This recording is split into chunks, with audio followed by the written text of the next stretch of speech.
এসপ্তাহৰ পিছতো সন্ধান লাভ কৰা নাই এগৰাকী নাবালিকাৰ। স্কুললৈ যোৱাৰ পথতে অপহৰণ নাবালিকাক। তিনি লম্পটৰ বিৰুদ্ধে অপহৰণৰ অভিযোগ। অৱশেষত নাবালিকাগৰাকীৰ সন্ধানত পৰিয়ালটোৱে কাষ চাপিছে আৰক্ষীৰ। বৰপেটা চেঙা সমষ্টিৰ কাছুমাৰা আৰক্ষী থানাৰ অন্তৰ্গত নিৰলাত সংঘটিত হৈছে এগৰাকী নাবালিকাক অপহৰণ কৰাৰ ঘটনা। এনে এক ঘটনাই সমগ্ৰ অঞ্চলজুৰি তীব্ৰ চাঞ্চল্যকৰ পৰিৱেশ বিৰাজ কৰিছে। স্কুললৈ যোৱাৰ পথৰ পৰাই তিনি লম্পটে অপহৰণ কৰাৰ গুৰুতৰ অভিযোগ উত্থাপিত কৰিছে পৰিয়ালৰ লোকে। নাবালিকাগৰাকীক ৰহিমউদ্দিন, বাহাৰ আলী, খৈমুদ্দিন আৰু খুদা বস্কৰ নামৰ যুৱক কেইজনে অপহৰণ কৰাৰ গুৰুতৰ অভিযোগ উত্থাপিত কৰিছে ভুক্তভোগী পৰিয়ালে। হৈছে মানে আমাৰ গাঁৱৰে আমাৰ সমাজৰ মানুহ আপি এটা নচিৰুন্নাছা সিহঁতক কিডনেপ কৰি লৈ গৈছে।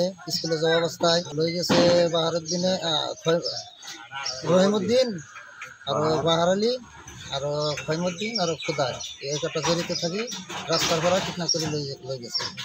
লৈ যোৱাৰ পিছত থানাতো কেছ কৰিছোঁ আমি। কেছ কৰাতে থানাৰ পৰা কোনো গুৰুত্ব দিয়া নাই। আজি 6 দিনৰ ঘটনা, মেয়েটাৰ কোনো অনুসন্ধান নাই। মেয়েটাৰ যিকোনো এটা সদ্গত এটা অনুসন্ধান হ'ব লাগে, এইখিনি মোৰ আবেদন। আৰ ন্যায় বিচাৰ হওয়াৰ লাগে আমাৰ সমাজত জনী কেতিয়াও আৰু এনেকুৱা শাস্তি হ'ব লাগে, কেতিয়াও যেন এনেকুৱা দুৰ্ঘটনা নহয়।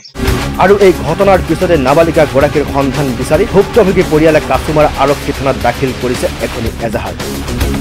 কিন্তু অতি পৰিতাপৰ বিষয় যে এসপ্তাহ অতিক্ৰম কৰাৰ পাছতো নাবালিকাগৰাকীৰ কোনো ধৰণৰ সন্ধান লাভ কৰিবলৈ সক্ষম হোৱা নাই আৰক্ষীয়ে। 7 দিন হলো শুক্রবারে ওহমুদ্দি, তারপরে বাহার, খৈমুদ্দি, খুদা স্কুলে যাওয়া অবস্থায় কিডন্যাপ করে ধরে নিয়ে গেছে। তার জন্য বিনামূল্যে আমি থানাত কেস করছি, এবং থানাত কোনো আমি রিপোর্ট পাইনি। ছোৱালীৰ বয়স হল 16 বছর বয়স। 16 বছর। কোনে লৈ গৈছে? নিয়ে গেছে ওহমুদ্দিন, বাহার, খৈমুদ্দি, খুদা উঠাই নিয়ে গেছে।